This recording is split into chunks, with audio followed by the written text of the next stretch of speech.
The phone call that destroyed my world came exactly 3 minutes after I heard my daughter planning my funeral.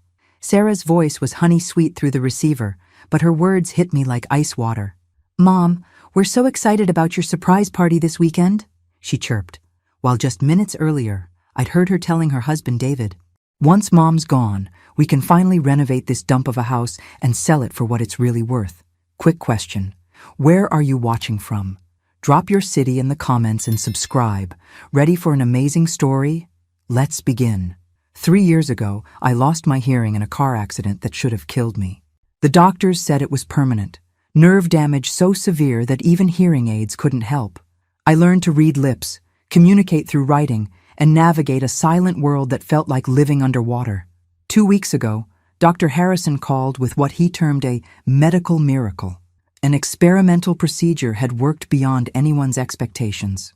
My hearing had returned completely, crystal clear, as if someone had suddenly turned the volume of life back up to full blast. I decided to surprise everyone, especially Sarah. She'd been so devoted during my deaf years, visiting twice a week, bringing groceries, handling my appointments. She was planning a birthday party for me, my 55th, and I thought it would be the perfect moment to reveal that I could hear again. What a joyful surprise it would be. But surprises, I've learned, cut both ways. This morning, while Sarah thought I was napping upstairs, she and David were discussing party arrangements in my kitchen. I heard every single word from the top of the stairs, where I'd frozen in shock. "How much longer do we have to keep this charade up?" David's voice carried easily through the old house. "Your mother's birthday party, the weekly visits, pretending we actually care about her boring stories she writes on those little notepads." "Just until the will is settled," Sarah replied, and I could hear her moving dishes around, probably cleaning up after the lunch I'd made them. Dr. Harrison said the experimental surgery could have complications. "Her health is fragile anyway. We just need to be patient a little longer." Patient. David laughed, but there was no humor in it. "Do you know how much this house is worth now that the neighborhood's been gentrified? We're sitting on a gold mine, Sarah, and your mother just keeps hanging on, getting in the way of our plans." I pressed myself against the hallway wall, my newly restored hearing picking up every devastating detail. "The party will be good for appearances," Sarah continued, "especially if something happens to her soon after. People will remember how much we loved her, how we celebrated her life. It'll look natural when she passes." My hands found the wall to steady myself. These were the same hands that had held Sarah when she had nightmares as a child, that had nursed her through fevers, that had applauded at every school play and graduation. And now she was discussing my death like a business transaction. I made my way silently back to my bedroom, closed the door, and sat on the edge of my bed. For 3 years, I'd thought the accident had taken away my hearing. Now I realized it had actually protected me from hearing truths that would have shattered me much sooner. My phone rang, making me jump. Sarah's name appeared on the screen, and for a moment I couldn't bring myself to answer. When I finally did, she was practically bubbling with enthusiasm. "Mom, I just wanted to check in about Saturday. Are you excited about your party?" I found my voice, though it felt strange to speak aloud after so long of mostly writing. "Yes, dear. Very excited. We've invited about 20 people from the neighborhood, plus some of your old nursing friends. David's been working so hard on the decorations. He even made a special playlist of your favorite songs. The irony wasn't lost on me, songs I couldn't have heard until 2 weeks ago." "That sounds wonderful, Sarah." Each word felt like glass in my throat. "Oh, and Mom? I've been thinking, maybe after the party, we should have a serious talk about your living situation.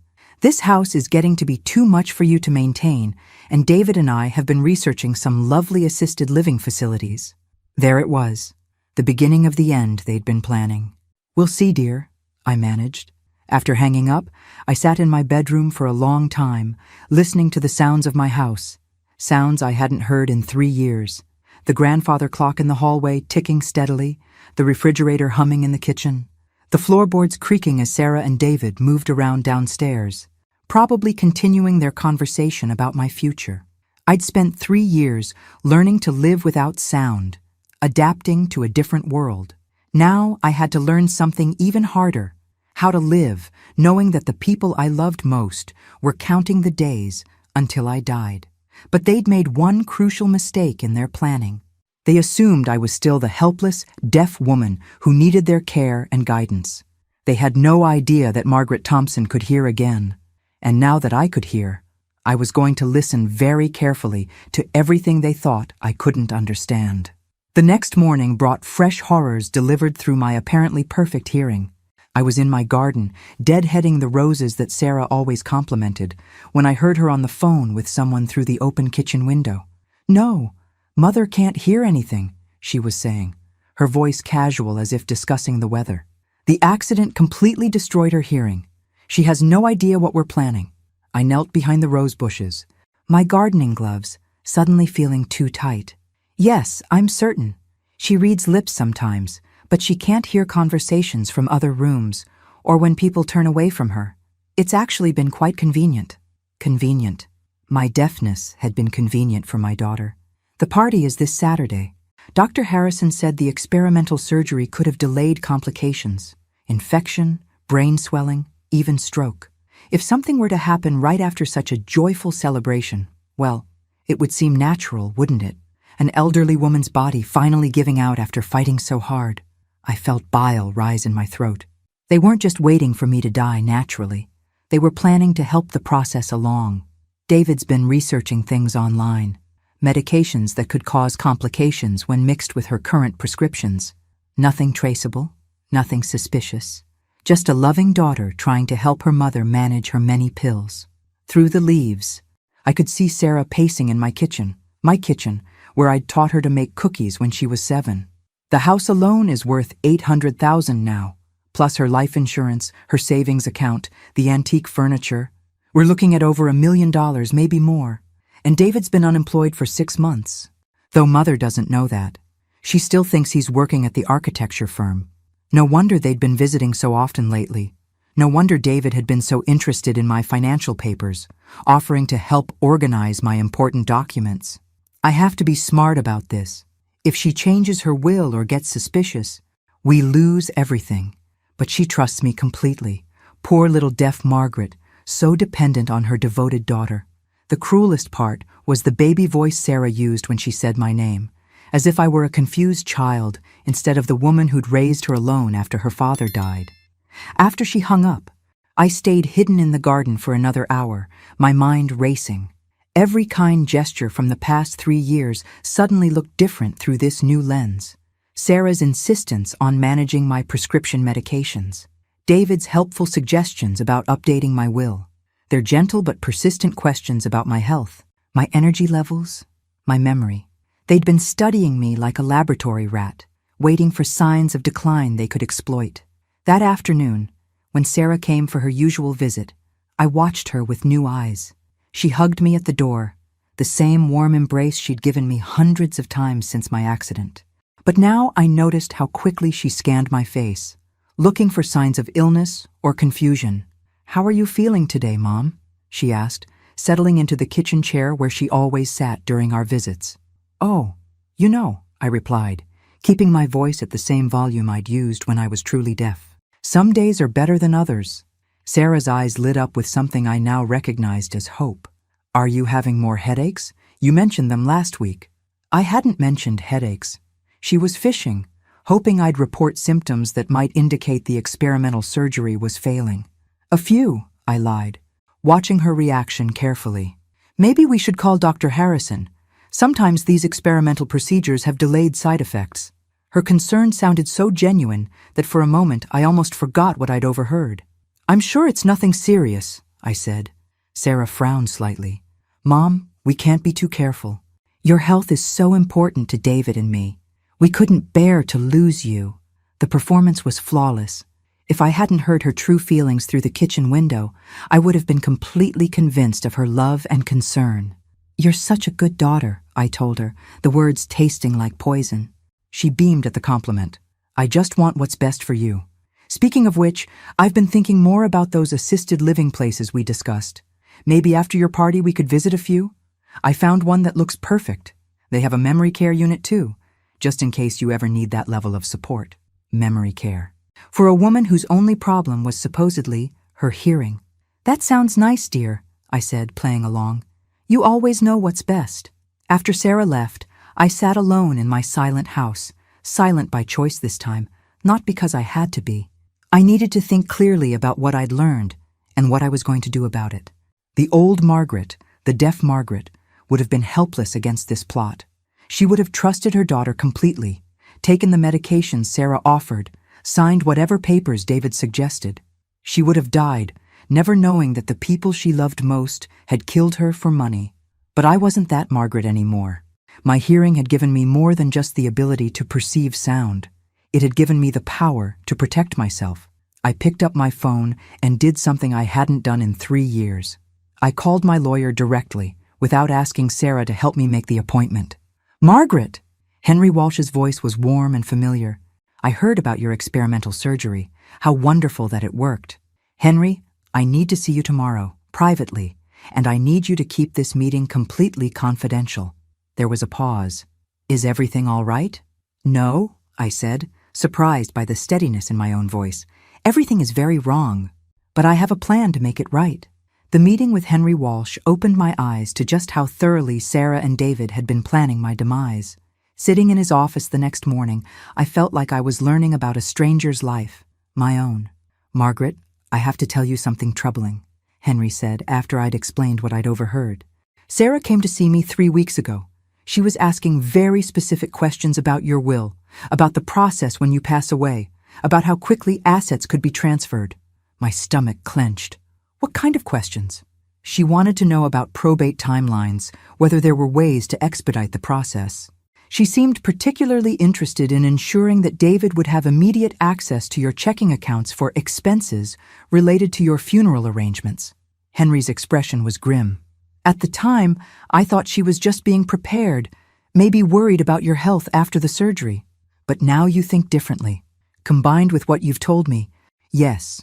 Margaret, she also asked me about challenging a will if someone dies under suspicious circumstances.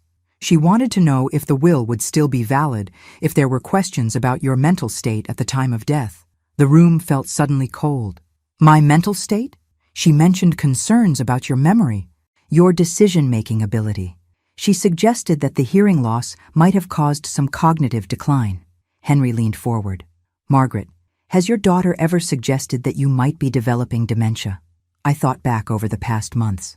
Sarah's gentle corrections when I forgot things I'd never actually forgotten. Her patient explanations of simple tasks I'd been doing for decades. Her concerned comments about my confusion when I asked perfectly reasonable questions. She's been setting up a narrative, I realized aloud, making me appear mentally incompetent. It's a classic manipulation tactic. If she could establish that you were suffering from dementia, she could potentially challenge any changes to your will and claim you weren't competent to make them. Henry opened a file folder. "Which brings me to another concerning point. Your current will leaves everything to Sarah, with David as secondary beneficiary. When did you last review this?" "About 5 years ago, after Robert died. Sarah helped me understand all the legal language. The words felt bitter now. She said it was the simplest way to handle things, that she would take care of everything and make sure Robert's memory was honored." "Margaret, I need to ask you directly. Do you want to make changes to this will?" I thought about the question seriously. 3 days ago, I would have said absolutely not. Sarah was my only child, my precious daughter who'd stayed close to home, who visited regularly, who seemed to genuinely care about my well-being. But that Sarah was an illusion, a performance designed to secure her inheritance. The real Sarah was the woman I'd heard planning my death like a dinner party. "Yes," I said firmly, "I want to make significant changes." For the next hour, Henry and I discussed options. I could leave everything to charity, but that felt like spite rather than justice. I could divide the estate among my late husband's nephews, but they lived across the country and barely knew me. Finally, Henry suggested something that made perfect sense. "What about establishing a trust for genuinely needy families? You were a nurse for 30 years. You must have seen how medical emergencies can devastate people financially. You could create a lasting legacy that helps people facing the same kinds of challenges you've overcome." The idea resonated immediately. A foundation to help families dealing with medical crises, managed by a board of trustees who would ensure the money went where it was truly needed. Sarah would receive a modest inheritance, enough to prove I hadn't forgotten her completely, but nothing close to the windfall she was expecting. "I want to do this," I told Henry, "but I need time to think about the details, and I can't let Sarah know about the changes until after my birthday party." "Why wait?" "Because I want to see how far she's willing to go with her plan. If I change the will now and she backs down, I'll never know if she would have actually tried to kill me. But if she proceeds with whatever she's planning, knowing that I trust her completely, then I'll know exactly who my daughter really is." Henry looked uncomfortable. "Margaret, if you're right about their intentions, you could be putting yourself in real danger." "I'm already in danger, but now I have something they don't know about. I can hear everything they say and do. That gives me an advantage they don't expect." As I walked out of Henry's office, I felt something I hadn't experienced in years, a sense of control over my own life. For 3 years, I'd been dependent on others for so much: communication, navigation, understanding the world around me. I'd grown accustomed to being helped, guided, protected. But the woman walking down Main Street that morning wasn't helpless anymore. She was a hunter, gathering information about prey that didn't even know it was being watched. That evening, Sarah called with an update about the party preparations. Her voice was bright with excitement, but I heard something else underneath, a tightness that suggested nervousness. "Mom, I just wanted to confirm your medication schedule for Saturday. I know the party might be overwhelming, so I've organized all your pills in a special container. That way, you won't have to worry about remembering what to take when." My blood turned to ice. "That's very thoughtful, dear. I've been reading about how excitement and stress can affect people who've had experimental surgeries. Sometimes the brain gets overstimulated and there can be complications. I just want to make sure you're taking everything you need to stay healthy. Everything you need to stay healthy. Or everything you need to die quietly and quickly." "You always take such good care of me," I said. "That's what daughters are for." "Oh, and Mom? David suggested we set up a little station in the kitchen where you can rest if the party gets to be too much. Somewhere quiet where you can take your medication privately, away from the other guests, away from witnesses." After hanging up, I stood in my kitchen looking out at the garden where I'd overheard Sarah's phone conversation. The roses were blooming beautifully, their petals bright red in the evening light. By this time next week, Sarah expected those roses to be decorating my grave. But Sarah had made one critical error in her planning. She'd assumed that the deaf woman was also a helpless woman. Tomorrow, I would show her how wrong she'd been about both things. The morning of my birthday party dawned gray and drizzling, which felt appropriate given what I expected the day to bring. I stood at my bedroom window, watching Sarah and David arrive early to help with final preparations. From my vantage point upstairs, I could see David unloading boxes from their car while Sarah hurried toward my front door, her face animated with what anyone else would read as loving concern. I knew better now. I made my way downstairs, continuing the performance of being a grateful mother whose devoted daughter was throwing her a wonderful celebration. Sarah embraced me at the door, and I noticed she was carrying a small insulated bag. "I brought all your medications, Mom," she said, holding up the bag. "I've organized everything by time of day. Dr. Harrison's nurse helped me make sure I had all the dosages right." Dr. Harrison's nurse, another lie to add to the collection. I'd called his office yesterday to confirm. No one from Sarah's family had contacted them about my medications. "You think of everything," I told her. David appeared from the kitchen, and I was struck again by how normal everything seemed on the surface. He smiled warmly and wished me a happy birthday, then launched into enthusiastic descriptions of the party decorations he'd been setting up since dawn. "We've got balloons, a beautiful banner, and I found a bakery that makes cakes for people with special dietary needs," he said. "I told them about your hearing situation and how you might need foods that are easy to digest." Foods that are easy to digest. More preparation for a woman they expected to be seriously ill very soon. "That's so thoughtful," I replied. "You two have been such a blessing to me these past few years." Sarah beamed at the compliment, but I caught something else in her expression. Relief, maybe, that I was still playing my expected role. As the morning progressed, I watched them work with new eyes.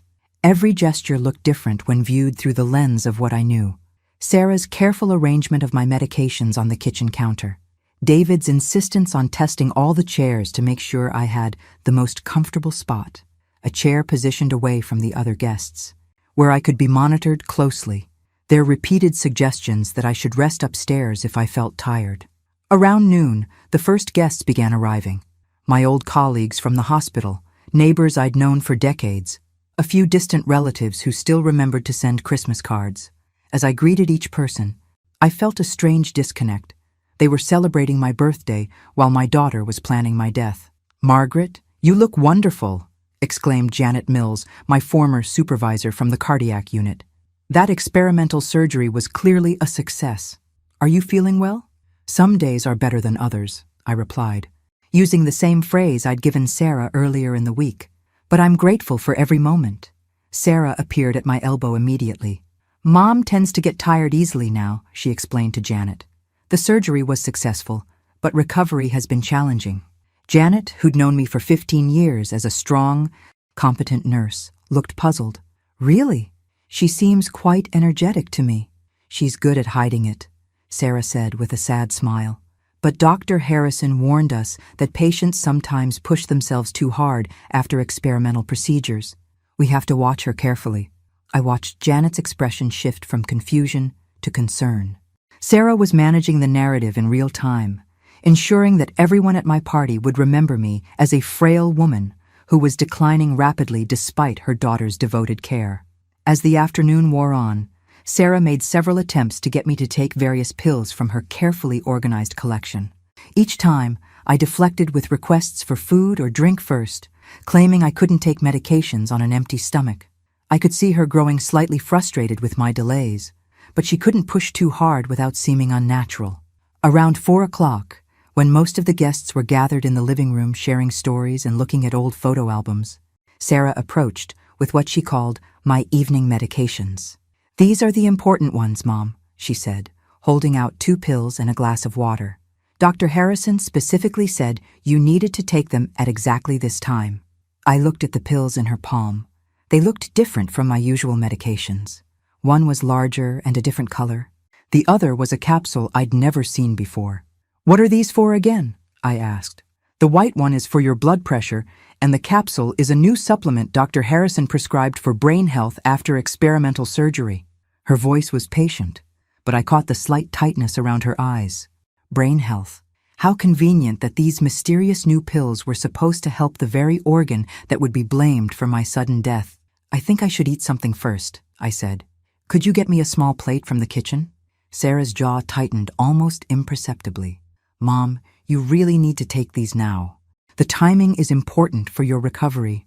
"Just a few crackers first," I insisted. "You know how sensitive my stomach is."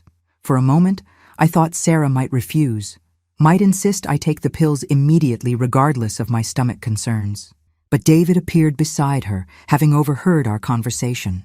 "Of course, Margaret," he said smoothly. "Let me get you something to eat. We want you to be comfortable." He disappeared toward the kitchen, and Sarah forced a smile. "You're right, Mom. We don't want you getting nauseous at your own party." As David returned with a small plate of cheese and crackers, I caught Sarah checking her watch. Whatever timeline they were working with, I was apparently disrupting it. I ate slowly, savoring both the food and the growing tension I could see in my daughter's posture. When I finally reached for the pills Sarah had been holding, I palmed them instead of putting them in my mouth, then took a large sip of water and pretended to swallow. "There," I said brightly. "All done." Sarah's entire body seemed to relax. "Good, Mom. You should start feeling the effects soon." The effects. My loving daughter was waiting for me to show signs of whatever those pills were designed to do. I excused myself to use the bathroom, where I flushed the mysterious medications down the toilet. When I returned to the living room, Sarah was watching me with the intensity of a scientist observing an experiment. She didn't have long to wait for results because Margaret Thompson was about to give her the performance of a lifetime. 20 minutes after flushing Sarah's pills down the toilet, I began my carefully orchestrated decline. It started with subtle signs, a slight stumble as I walked past the coffee table, a momentary pause as if I were struggling to remember someone's name. Nothing dramatic enough to alarm the guests, but noticeable enough for Sarah to see. She was watching me like a hawk, and I could see the satisfaction in her eyes as she witnessed what she thought were the beginning effects of whatever poison she'd tried to give me. "Mom, are you feeling all right?" she asked with perfectly feigned concern. I'm fine, I replied, but I let my voice sound slightly less steady than usual. Maybe just a little tired. Why don't you sit down for a moment, David suggested, immediately moving to clear a space on the couch. All this excitement can be overwhelming. I allowed myself to be guided to a seat, noticing how both Sarah and David positioned themselves nearby, ready to monitor my condition. Around us, the party continued, guests chatting about old times, laughing at shared memories, enjoying the cake David had ordered from his special bakery. None of them had any idea they were attending what my daughter hoped would be my farewell celebration. As the afternoon progressed, I escalated my performance gradually. A few more stumbles, some moments where I seemed confused about who was speaking to me, occasional complaints about feeling dizzy. Each symptom was carefully calibrated to suggest serious neurological problems without being dramatic enough to require immediate medical attention.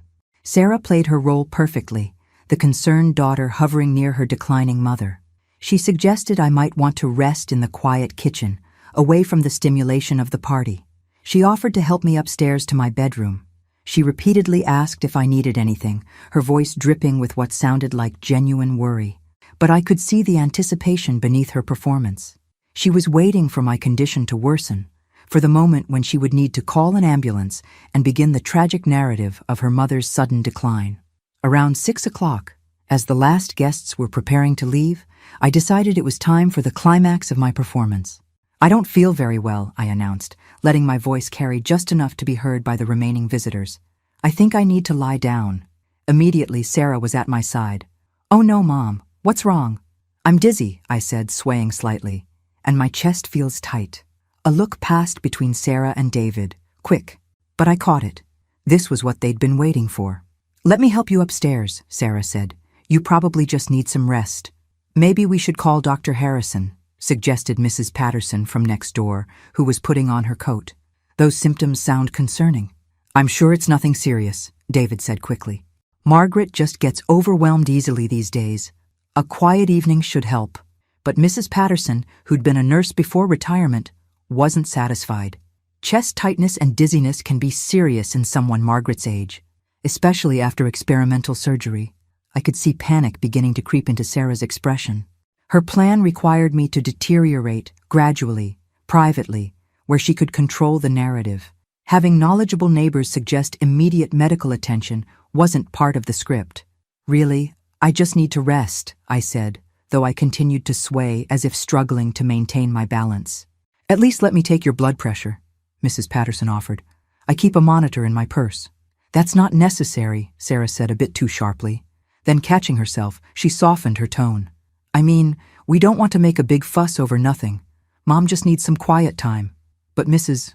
Patterson was already pulling out a compact blood pressure monitor. It'll just take a minute, Margaret, for my peace of mind. I could see Sarah calculating rapidly.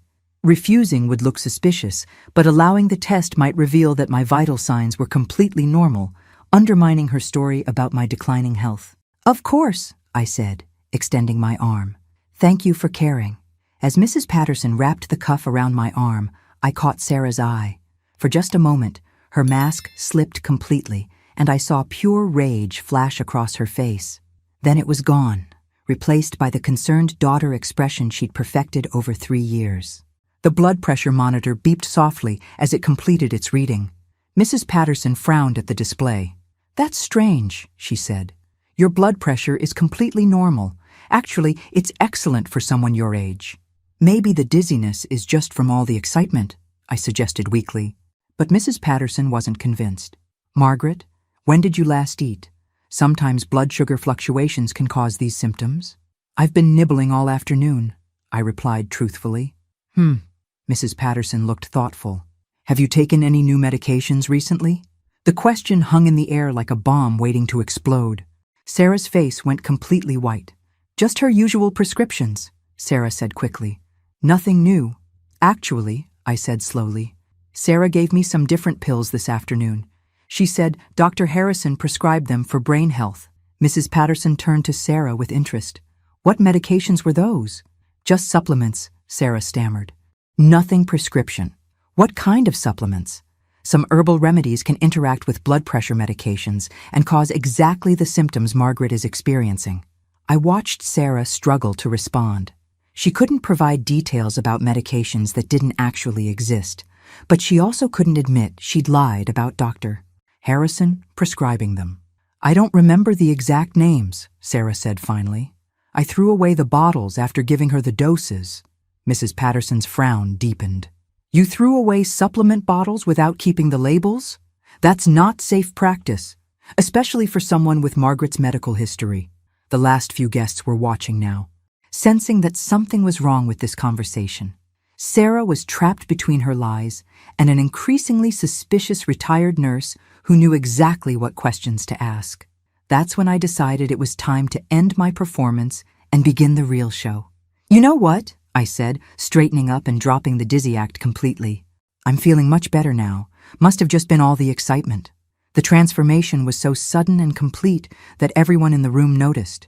Mrs. Patterson stared at me in confusion, while Sarah's face went from white to gray. "That's wonderful, Mom," Sarah managed. "I'm so glad you're feeling better." "Actually," I said, my voice clear and strong, "I have something important to tell everyone before you leave." I looked directly at Sarah, whose eyes had gone wide with what I now recognized as fear. "I can hear again," I announced. "Perfectly. I've been able to hear everything for the past 2 weeks." The silence in the room was deafening, but not nearly as loud as the sound of Sarah's entire world crashing down around her. The silence that followed my announcement stretched for what felt like an eternity. You could have heard a pin drop in my living room, which was ironic, considering I just revealed that I'd been hearing everything for 2 weeks. Sarah's face went through a rainbow of expressions: confusion, disbelief, and finally, pure terror. "What do you mean you can hear?" she whispered, her voice barely audible. "I mean exactly what I said, dear daughter," I replied, and I'll admit there was some satisfaction in watching her world crumble. "Dr. Harrison called 2 weeks ago to tell me the experimental surgery had worked beyond all expectations." My hearing returned completely. Mrs. Patterson was staring back and forth between us like she was watching a tennis match. "Margaret, that's wonderful news. But why didn't you tell anyone?" "Oh, but I did tell someone," I said, looking directly at Sarah. "I told my lawyer yesterday, along with some very interesting recordings I've made over the past few days." Sarah's legs seemed to give out. She sank into the nearest chair, her face now completely colorless. David, who'd been frozen by the kitchen doorway, suddenly sprang into action. "I think there's been some kind of misunderstanding," he said, moving toward the front door. "Sarah, we should probably go home and let your mother rest." "Sit down, David," I said firmly. "We're not finished talking." "Actually, we really do need to leave," he insisted, but his voice cracked on the words. Mrs. Patterson was looking increasingly confused. "What recordings, Margaret? What's this about?" Before I could answer, Sarah found her voice. "Mom's been acting very strangely lately," she said, though her usual confident tone was completely gone. "The experimental surgery has caused some side effects. Paranoia, confusion. She's been imagining things." "Have I?" I asked mildly. "Mrs. Patterson, would you like to hear what I imagined yesterday morning when Sarah thought I was in the garden?" I pulled out my phone, grateful that my nursing training years ago had taught me to be detail-oriented and prepared. I'd started recording conversations the day after my revelation about Sarah's true intentions. "Mom, don't," Sarah said, panic clear in her voice now. "You're going to embarrass yourself." "Oh, I think the embarrassment is going to be all yours, sweetheart." I pressed play on the recording I'd made of Sarah's phone conversation about medications and delayed complications. Her voice came through the phone speaker, crystal clear. "The house alone is worth $800,000 now, plus her life insurance, her savings account, the antique furniture. We're looking at over $1 million, maybe more." Mrs. Patterson's hand flew to her mouth. The few remaining guests who hadn't left yet moved closer, straining to hear. The recording continued with Sarah's casual discussion of medications that could cause complications, of making my death look natural, of the convenient timing right after a joyful celebration. When it ended, the silence was even more profound than before. Mrs. Patterson was staring at Sarah like she'd never seen her before. "Sarah," Mrs. Patterson said slowly, "what is this? What were you planning to do to your mother?" Sarah tried one last desperate play. That's not me on the recording. Mom's confused, maybe even having some kind of breakdown. She's been paranoid about everyone lately. But her voice was shaking so badly that even she didn't sound convinced by her own lies. Really? I said. Should I play the recording from this afternoon when you told David that I seemed to be responding to the pills faster than you expected? David made a sudden break for the door, but Mrs. Patterson, despite being in her 70s, was surprisingly quick. She moved to block his path. I don't think anyone should be leaving until we sort this out, she said firmly. Margaret, I think we need to call the police. Already done, I said, holding up my phone. I called them right before I made my announcement. They should be here any minute. As if summoned by my words, we heard sirens approaching. Sarah let out a sound that was half sob, half scream. You don't understand, she said desperately. We weren't really going to hurt you. It was just talk, just venting. People say things when they're frustrated. Frustrated about what, dear? My inconvenient continued existence? The sirens were getting closer. Through my front window, I could see red and blue lights turning onto my street. Mom, please, Sarah begged. And for a moment, she sounded like the little girl who used to crawl into my bed during thunderstorms. We can work this out. I'm your daughter. I love you. No, I said quietly. You love my money. There's a difference. The police knocked on my door, and Mrs. Patterson hurried to let them in. 2 officers entered, their presence immediately changing the entire dynamic of the room. Good evening, the first officer said. We received a call about a potential attempted poisoning. That would be me who called, I said. I have evidence that my daughter and her husband have been planning to kill me for my inheritance.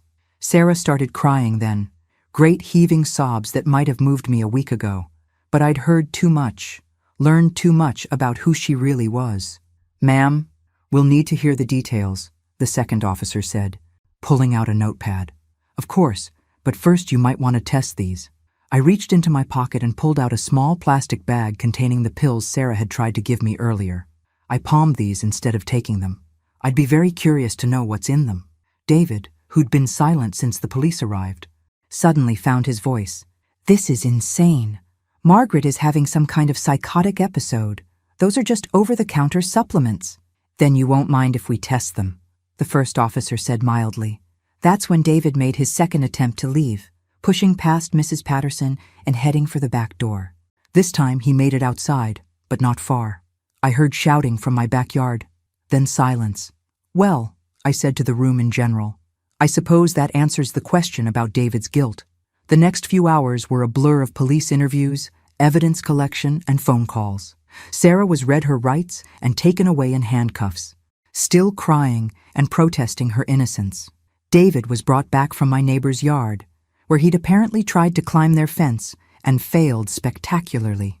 As the last police car pulled away from my house, Mrs. Patterson and I stood in my doorway, looking out at the quiet street. Margaret, she said finally, I have to ask, how long have you known? Known what? That my daughter was planning to kill me? Only a few days. Known that she didn't really love me? I paused, considering. I think some part of me has known that for years. Mrs. Patterson was quiet for a moment. What will you do now? I looked back at my house, which suddenly felt different. Not violated exactly, but changed. The scene of Sarah's birthday party for me was still visible. Balloons, decorations, the cake she'd ordered from a special bakery because she thought I'd be too sick to eat regular food. I think, I said slowly, I'm going to live, really live, for the first time in years. 3 days after my daughter's arrest, I was sitting in Detective Morrison's office, learning just how deep Sarah and David's plan had gone.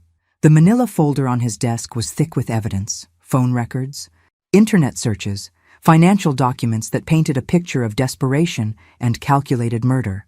Mrs. Thompson, Detective Morrison said, opening the folder, I have to tell you, this case has been an education for all of us. The level of premeditation here is remarkable. Remarkable, I repeated dryly. That's one word for it. The pills you palmed contained a combination of substances that would have caused exactly the symptoms you pretended to have. Dizziness, chest pain, confusion. In the dosage they prepared, it wouldn't have killed you immediately, but it would have made you appear to be having serious neurological problems. I thought about how perfectly Sarah had reacted to my fake symptoms. How ready she'd been with explanations about brain complications from experimental surgery. They planned to establish a pattern of declining health, the detective continued. Over several weeks, they would have given you increasing doses until you either died or became so incapacitated that they could gain control of your finances through a conservatorship. A conservatorship? David had already consulted with a lawyer about having you declared mentally incompetent. They had documented what they claimed were incidents of confusion, memory loss, poor judgment. Detective Morrison handed me a printed email. This is from David to a legal firm, describing your supposed cognitive decline. I read the email with growing amazement. According to David's description, I was a confused elderly woman who couldn't manage basic tasks, who forgot appointments, who made irrational decisions. Every normal sign of aging or adjustment to hearing loss had been twisted into evidence of mental incompetence. They were building a legal case to take control of your assets, even if the poisoning plan failed, Detective Morrison explained. Very thorough. What about Sarah's claims that they were just venting, that they never intended to hurt me? The detective's expression grew grim. Mrs. Thompson, we found a detailed timeline on David's computer. Dates, dosages, expected progression of symptoms. They had planned this for months. And, he hesitated. And what? There are searches on their computer for funeral homes, cremation costs, even sympathy card templates. They were planning for your death, not your recovery. I felt a chill that had nothing to do with the air conditioning in the detective's office. Sarah hadn't just been planning to steal from me. She'd been planning to erase me entirely. There's more, Detective Morrison continued. We've traced some unusual financial activity, large cash withdrawals from your accounts over the past 6 months. Did you authorize Sarah to access your banking? She helped me set up online banking after my hearing loss, I said slowly. She said it would be easier than trying to communicate with tellers. She's been slowly draining your savings. Small amounts, nothing that would trigger bank alerts, but it adds up to about $40,000. $40,000. Money I'd saved for emergencies, for medical care, for the possibility that I might need expensive treatments as I aged. Sarah had been spending my security on what? Expensive dinners? Shopping trips? Down payments on the vacation home she'd mentioned wanting to buy? The good news is that it's all traceable, Detective Morrison said. We'll be able to recover most of it. But Mrs. Thompson, I have to ask, had you noticed any signs that your daughter might be capable of something like this? I thought about the question seriously. Had there been signs? Or had I been so grateful for Sarah's attention after Robert died that I'd ignored red flags? She always seemed more interested in my finances than my health, I admitted. After Robert's funeral, one of the first things she asked about was whether I'd need help managing money. She seemed very concerned about the life insurance payout. What about her husband? How long have they been married? About 2 years. David was very charming when I first met him, very attentive, but I noticed he never seemed to have money for anything. Sarah was always paying for dinners, vacations, even his car repairs. Detective Morrison made notes on his pad. We're looking into David's background. Preliminary investigation suggests this isn't his first time being involved with financial crimes targeting elderly people. My blood went cold. What do you mean? He was previously married to a woman whose elderly mother died under suspicious circumstances. No charges were filed because there wasn't enough evidence, but the pattern is troubling. So Sarah hadn't just married a man who was willing to help her kill me for money. She'd married a man with experience in exactly that type of crime. Mrs. Thompson, we need to discuss protection for you while this case proceeds. Is there somewhere you could stay? Family members or friends? I almost laughed. Detective, the only family I had was apparently planning to murder me. And most of my friends are the same age I am. I can't burden them with this kind of danger. We can arrange for increased patrol presence in your neighborhood, but given what we've uncovered about David's background, we're concerned there might be other people involved. Other people. The thought hadn't occurred to me, but it made sense. If David had done this before, he might have contacts, people who helped with this sort of thing. What do you recommend? Honestly? A hotel for a few weeks, somewhere your daughter wouldn't think to look for you. Register under a different name, pay with cash. Let us handle the investigation while you stay safe. As I left the police station an hour later with a list of recommendations for secure accommodations, I realized that Sarah and David had succeeded in one part of their plan. They'd disrupted my life completely. Even though they were in jail, I was still being driven from my home, still living in fear. But there was one thing they hadn't counted on in all their careful planning. They'd assumed I was a helpless victim, someone who would accept whatever happened to her. Margaret Thompson, however, was proving to be much more resilient than anyone had expected, including herself. The extended stay hotel on the outskirts of town wasn't exactly luxurious, but it felt like a palace compared to spending another night in a house where my own daughter had been planning my murder. I'd registered under my maiden name and paid for a week in advance with cash, just as Detective Morrison had recommended.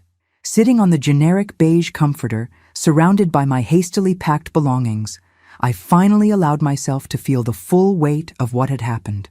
For 3 years, I'd thought the worst thing in my life was losing my hearing. Now I knew that was actually the thing that had saved my life. My phone rang, making me jump. The caller ID showed my lawyer's number. "Henry? Any news?" "Margaret, I've been reviewing your financial records with the investigators. The situation is worse than we initially thought." I closed my eyes. "How much worse?" "Sarah has had access to your accounts for much longer than 6 months. I'm seeing unauthorized withdrawals going back almost to when your hearing loss began. Small amounts at first, then gradually increasing. She's taken nearly $90,000 over 3 years. $90,000, almost a third of my total savings, gone. But here's what's really troubling," Henry continued. "Some of the withdrawals coincide exactly with dates when you told me you were feeling generous and wanted to help Sarah with various expenses." "What do you mean? Do you remember last Christmas when you said you'd given Sarah money for new furniture? According to your bank records, she withdrew that money without your knowledge, then convinced you to give her additional money for the same purchase." The room felt like it was spinning. She was double-dipping, stealing money, then manipulating me into giving her more money for the same things. "Exactly. Margaret, your daughter has been running a sophisticated financial scam on you for years. The murder plot appears to have been Plan B for when the theft became too obvious to continue." I thought back over the past 3 years, remembering all the times Sarah had mentioned needing help with expenses. The new refrigerator after theirs broke down. David's car repairs when his transmission failed. The vacation they needed to help Sarah recover from work stress. Every single time, I'd written her a check because I wanted to be supportive. Now I was learning that she'd also been stealing money for those same expenses. "Henry, is there any way to prove this? To show that she was manipulating me into believing I was making gifts when she was actually stealing?" "That's the brilliant part of her scheme," Henry said grimly. "You did write those checks willingly. You did authorize those gifts. The fact that she was also stealing money for the same purposes doesn't make the gifts themselves illegal. So she gets to keep the money I gave her voluntarily, even though she got it through lies? It's complicated. We might be able to make a case for fraud based on misrepresentation, but it would be difficult to prove. The theft charges are solid. That money we can recover. But the gifts..." Henry's voice trailed off. After hanging up, I sat in the hotel room trying to process the magnitude of Sarah's betrayal. It wasn't just the murder plot or even the theft. It was the systematic manipulation, the way she'd turned my love for her into a weapon against me. My phone buzzed with a text message from an unknown number. "Your daughter wants to see you. She says she can explain everything." I stared at the message, my heart racing. How had anyone gotten this number? I'd given it only to Detective Morrison and Henry. Another message appeared. "She's very sorry. She just wants a chance to make things right." I was about to call Detective Morrison when a third message arrived, this one with a photo attached. It was a picture of my house, taken from across the street. Recent, based on the police tape still visible around the front door. The message with the photo read, "We know where you live. Better to talk this out." My hands were shaking as I dialed Detective Morrison's number. "Detective, I'm getting threatening messages. Someone knows where I am. Read me the messages exactly." I recited the texts, trying to keep my voice steady. "Mrs. Thompson, pack your things immediately. Don't use the elevator. Take the stairs. Go to your car and drive directly to the police station. Don't stop anywhere. You think I'm in danger?" I think David's background investigation just got a lot more urgent. We discovered he's been making phone calls from jail to numbers we haven't identified yet. It's possible he has associates on the outside. Associates. The word sent ice through my veins. Detective, I'm scared. I know. But Margaret, you did exactly the right thing by recording those conversations and calling us. You saved your own life. Now let us save it again. As I threw my belongings back into my suitcase, I found myself thinking about the woman I'd been 3 days ago. She would have been terrified by this situation, paralyzed by the thought of people actively trying to harm her. But the woman packing her suitcase in this hotel room was someone different. She was angry, not just scared, angry that her own daughter had tried to kill her, angry that she was being driven from place to place by people who saw her as nothing more than an obstacle to money. Margaret Thompson had spent 70 years being polite, accommodating, grateful for whatever attention people gave her. But that Margaret was gone, replaced by someone who had heard too much truth to ever go back to comfortable lies. And this new Margaret wasn't going to run anymore. Instead of driving to the police station, as Detective Morrison had instructed, I made a decision that probably wasn't smart, but felt absolutely necessary. I drove to the county jail, where Sarah was being held, and requested a visitor meeting. If someone was threatening me on her behalf, I wanted to hear directly from her what she thought that was going to accomplish. The visiting room at the county jail was exactly as depressing as you'd expect. Gray walls, uncomfortable plastic chairs, thick glass separating visitors from inmates. When Sarah was brought in, I barely recognized her. 3 days in jail had stripped away all her careful makeup and styling, revealing a woman who looked older and harder than the daughter I'd raised. She sat down across from me and picked up the phone on her side of the glass. Her eyes were red-rimmed, but I couldn't tell if it was from crying or lack of sleep. "Mom," she said, her voice trembling. "Thank you for coming. I wasn't sure you would. I'm here because someone has been sending me threatening messages, claiming to represent you," I said without preamble. "I want to know what you've told David to do." Sarah's face went blank with confusion. "What messages?" "I haven't told anyone to contact you." "Really? Then how do you explain texts threatening me if I don't agree to meet with you?" "Mom, I don't know what you're talking about. I haven't spoken to David since we were arrested. They won't let us communicate." I studied her face through the glass, looking for signs of deception. But Sarah looked genuinely bewildered by my accusation. "Sarah, I need you to listen very carefully. Someone photographed my house and sent me threatening messages. If David has associates helping him, you need to tell me now." "Associates?" Sarah's voice rose. "What associates?" "Mom, David isn't some criminal mastermind. He's just—" She paused, seeming to choose her words carefully. "He's just what?" "He's just weak," she said finally, "and greedy, and completely selfish, but he's not connected to dangerous people." For the first time since my arrest, Sarah sounded like she was telling the truth. "Then who's threatening me?" "I don't know, but Mom, you have to believe me. I never wanted you to get hurt. The plan was never to actually kill you." I leaned forward, pressing closer to the glass. "Sarah, I heard you planning my funeral. I have recordings of you discussing how to make my death look natural." "We were just talking," she said desperately. "Just working through frustrations.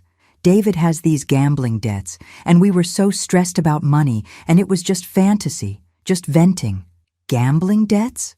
Sarah's eyes widened as if she'd revealed something she hadn't meant to. Yes. David owes money to some people. Serious money." The pieces suddenly clicked into place. "How much money, Sarah?" "A lot. More than we could ever pay back with our regular income." "How much?" $200,000, she whispered. $200,000. Suddenly, the threatening messages made perfect sense. David's associates weren't helping him threaten me out of loyalty. They were trying to ensure their money got paid. "Sarah, who does David owe money to?" "I don't know their names. He just called them investors. But Mom, they're not nice people. When David couldn't make payments, they started threatening both of us." "So, killing me for my inheritance was actually about paying off David's gambling debts?" Sarah nodded miserably. "We were desperate. They said if David didn't pay, they would hurt both of us. When David suggested the plan about your inheritance, it seemed like the only way out." I sat back in my chair, finally understanding the full picture. My daughter hadn't plotted my murder out of simple greed. She'd done it out of terror for her own life. "Sarah, when were you supposed to pay these people?" "This week," she said quietly. "The deadline was this Friday. Today was Wednesday. In 2 days, when David's creditors expected their money and didn't receive it, they would probably be very unhappy with everyone involved in the failed plan, including me. Who else knows about my inheritance? Who else knows how much money I have? David told them about the house value, the life insurance. He said he needed to give them details to convince them to wait for payment. So dangerous criminals now knew exactly how much I was worth and exactly why their money wasn't coming. Sarah, I need names. I need to know who these people are so I can protect myself. I can't, she said, genuine fear creeping into her voice. If they find out I gave their names to the police, they'll kill me. And if I can't protect myself from them, they might kill me anyway. We stared at each other through the glass. Mother and daughter, both trapped by David's greed and poor choices. For a moment, I almost felt sorry for Sarah. She was weak and she'd made terrible decisions, but she was also a victim of David's manipulation. Almost. Sarah, I said finally, you made a choice to marry a man with gambling debts. You made a choice to plan my murder instead of asking me for help with money. You made a choice to steal from me for 3 years. I'm sorry you're scared, but this is the situation your choices created. Mom, please, she begged. If you help me, if you pay David's debts, we can all just walk away from this. Pay his debts with my money so that you don't face consequences for trying to kill me for my money? I almost laughed at the audacity.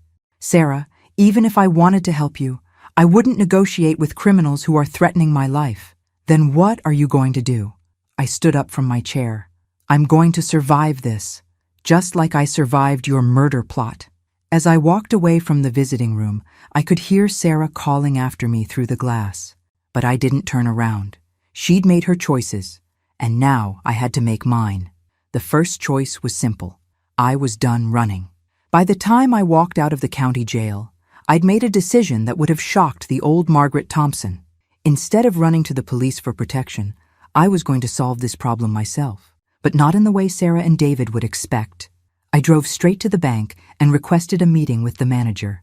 Within an hour, I'd arranged for a cashier's check for exactly $200,000, the amount David owed his investors. But this wasn't going to be a simple payment to save my skin.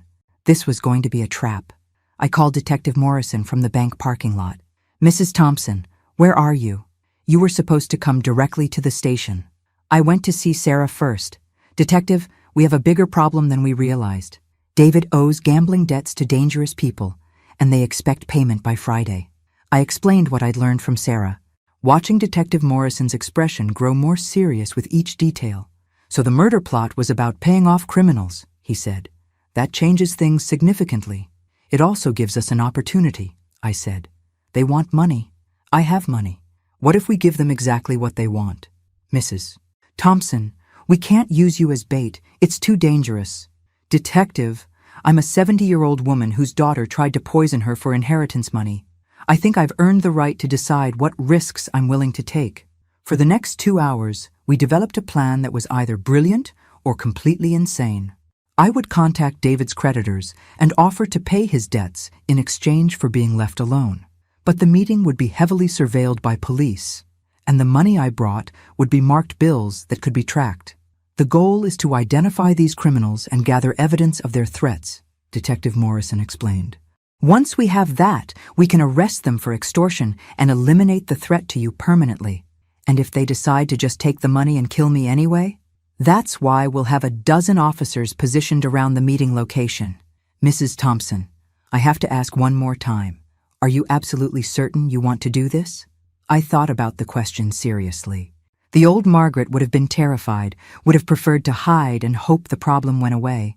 But the new Margaret, the one who could hear every word people said about her, wasn't interested in hoping anymore. Detective, these people are threatening me because they think I'm a helpless old woman whose family can be manipulated into doing terrible things for money. I'd like to show them how wrong they are. The meeting was arranged for Thursday evening at a restaurant downtown, public enough to seem safe, but with enough private areas for police to position themselves strategically. I arrived 30 minutes early, wearing a wire and carrying a briefcase with the marked bills. At exactly 7 o'clock, 2 men approached my table. They looked like what central casting would order if they needed generic threatening criminals. Expensive suits that didn't quite hide the bulge of concealed weapons, gold jewelry that cost more than most people's cars. and the kind of confident swagger that comes from years of getting paid to intimidate people. "Mrs. Thompson?" the taller one asked as they sat down without invitation. "That's me. And you are. Call me Mr. Vincent. This is my associate, Mr. Clark. We understand you have something that belongs to us.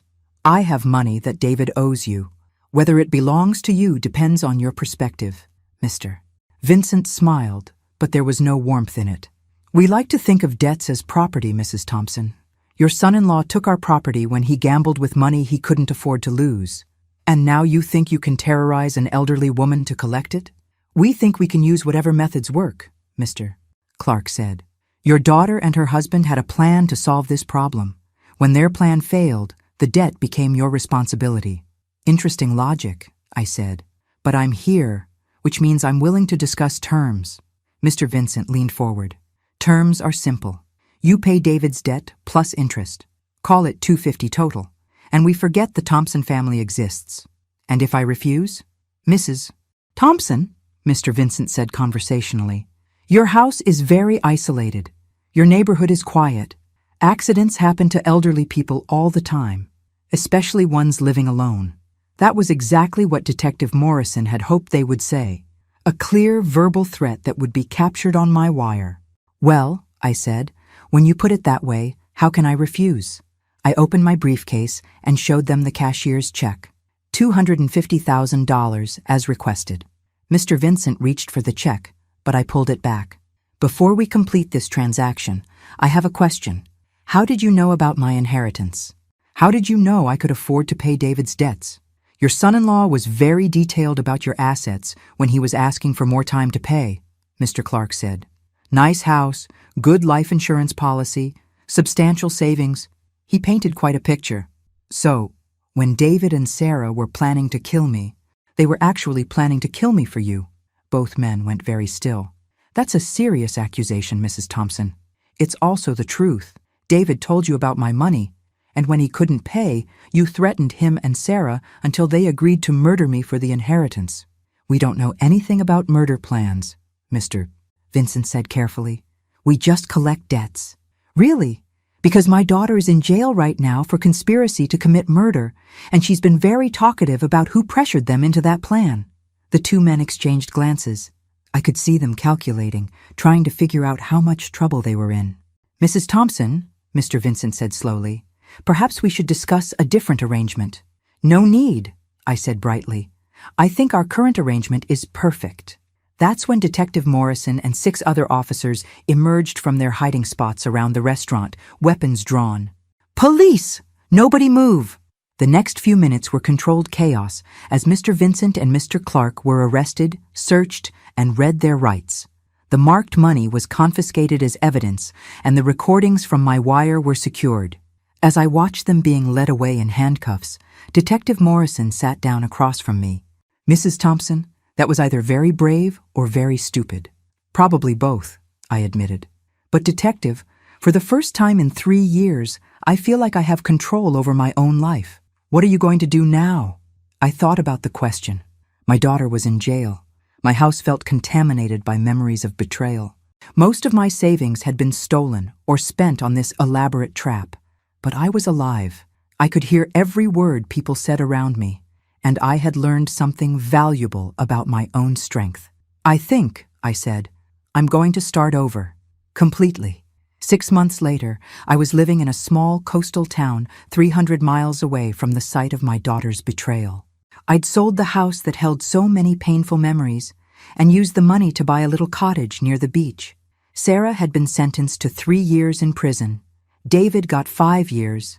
Mr. Vincent and Mr. Clark were facing federal charges for extortion and conspiracy. I'd kept enough money from the house sale to live comfortably for the rest of my life, and the remainder went to establishing the Margaret Thompson Foundation, providing emergency financial assistance to families dealing with medical crises. Some mornings, I sat on my front porch with my coffee and listened to the ocean waves, still marveling at the gift of sound that had saved my life.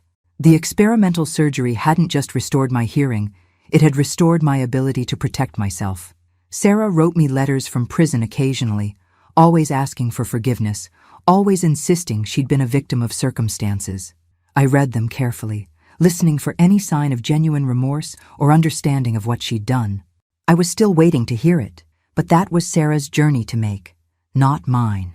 My journey had led me to this cottage by the sea, where Margaret Thompson, the real Margaret Thompson, was finally free to live the life she'd always deserved. And every single day, I woke up grateful that I could hear the sound of my own future calling.